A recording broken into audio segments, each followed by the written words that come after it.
jërë ngeen jëf coowal déclaration patrimoine bu neeti na ci réew mi l'observateur nañu démb ca ndajam conseil des ministres am na ñaari procès de loi yu ñu fa waxtaane ba war koo tëgg yóbbu ci assemblée nationale ngir ñu woote ko ñi war a def déclaration de patrimoine liste ba yokku na képp koo xam ne ab haut fonctionnaire nga ci administration territoriale bi léegi da ngay déclarer sa patrimoine président bu conseil constitutionnel ak président bu cour suprême sax l'observateur ne nañu for nañu ci yooyu bëy ne ñoom it dañuy déclarer seen patrimoine beneen projet de loi ba journal bi nee nañu mi ngi jëm ci dolli dooley OFNAC képp ko war a déclarer patrimoine am ba noppi taxaw lànk kandaaraan du ko def loi bi nee nañu dañuy rëq sa ndigg l'observateur dem ci ba nañu fàttali li fi Nafi Ngom Keïta mi jiite woon OFNAC waxoon ci grand jury bu RFM mu di nee na dafa am benn bés benn ministre de la république woo ko téléphone guddi ay boori minuit et demi ne ko bu sañoon du déclarer patrimoine am l'observateur nañu loolee nag la Macky Sall bëggatul ñu koy dégg ci réew mi njiitu réew mi président national Macky Sall ci xët mu njëkk Soleil national journal bi nañu démb ba ñuy conseil des ministres moom Macky Sall sant na gouvernement bi yi nga xam ne dégg nañu ko ci tournée économique bi muy ay njàmbate ki ñaxtu maanaam ay doléances yu ñu mën a saafara mu dégg ko ca Kédougou dégg ko ca Kaolack dégg ko ca Kaffrine ak ca Fatick doléances yooyu na ci gouvernement bi taxaw régleel ko seeni borom nu mu gën a gaawe Soleil national mi ngi ñuy wax it ne dëkk yi di Diourbel Ndar Matam Louga Kaolack ak Ziguinchor nañu waaj ndax ci ñoom la Macky Sall jëm si ci lu yàggatul dara it Soleil national nee nañu danañu amal ab conseil présidentiel jagleel ko jeunesse su réew mi conseil présidentiel boobee ñu war a jagleel jeunes yi ci réew mi tribune li mu ci gis mooy Macky Sall dafa yebal Amadou Ba ci jeunes yi ngir mu dem peer njaay leen sarme leen li gën a sonal jeunes yi réew mi mu di ñàkkum liggéey di chômage bi tribune nee nañu wuute wut ak patas bu tàng jër bu autorité yi réew mi yore ci seeni loxo di ko alawti ko moo waral ñu bëgg koo teg waxtaane ko waxtaan yu mu def keroog ak waa Jeune Afrique moom njiit réew mi journal enquête am na lu mu ñu ci xëy jukkil ci xëtamu njëkk bokk na ci li mu ne moom Macky Sall politique ak ay war ñoo ànd bokk na ci li mu ne bu Sénégal doonoon réewum dictature kon duñu xëy di ma saaga guddeeg bëccëg jàmm njëkk ci mujj ci bokk na ci li mu ne amul lenn lu muy regretté ci mbiri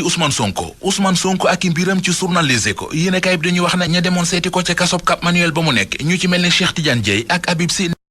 nee nañu Ousmane Sonko ma ngay dégg jàmm Sonko en grande forme bés bi le jour nañu Sonko jóge na ca bang ga mu nekke woon léegi li politique laaj di réel politique moom lay doxal pare na ca grève de faim ya mu doon def teg na plan B ma ngay recevoir ay wisitam ak di nas ay stratégie journal bi nañu waaye noonu rek la mën a doxale ndax état bi mu ko séqal mayu ko dara le mandat bi ne na Ousmane Sonko dellu si na am xelam bay gérer ak nekkam ca kaso ba keneen ku nekk ca kaso ba te nekk ci yéene kay ñu xëyandool mooy oustaz Omar Sall mi doon dinga tijaani réew mi li ñu ne collectif taalibe Cheikh yi ko porté woon plainte dañu retirer seen plainte ba l'observateur nee nañu loolee amul donte waa CUDIS doon nañ ci jéem a dox tànki jàmm waaye taxul taalibe cheikh yi retiré seen plainte au contraire dafa am yeneen fukki plainte yu ko fa fekk ñu fekkaat ci l'observateur mbir meneen muy yéeme ba yegg ci lool ubbil yéenekaay bi Abdouli benn waay la bu fekk baax ca fastu couleur ga ca Kaolack da daan wër di wax ne ab policier la te du ci lenn moom waa ji di Abdouli lu mat juróomi jigéen l'observateur nee nañu doxaan na leen dig leen mariage tëddi leen jël seen alal dem yoonam. Abonnez-vous sur notre chaîne YouTube BestNet. BestNet au cœur des événements.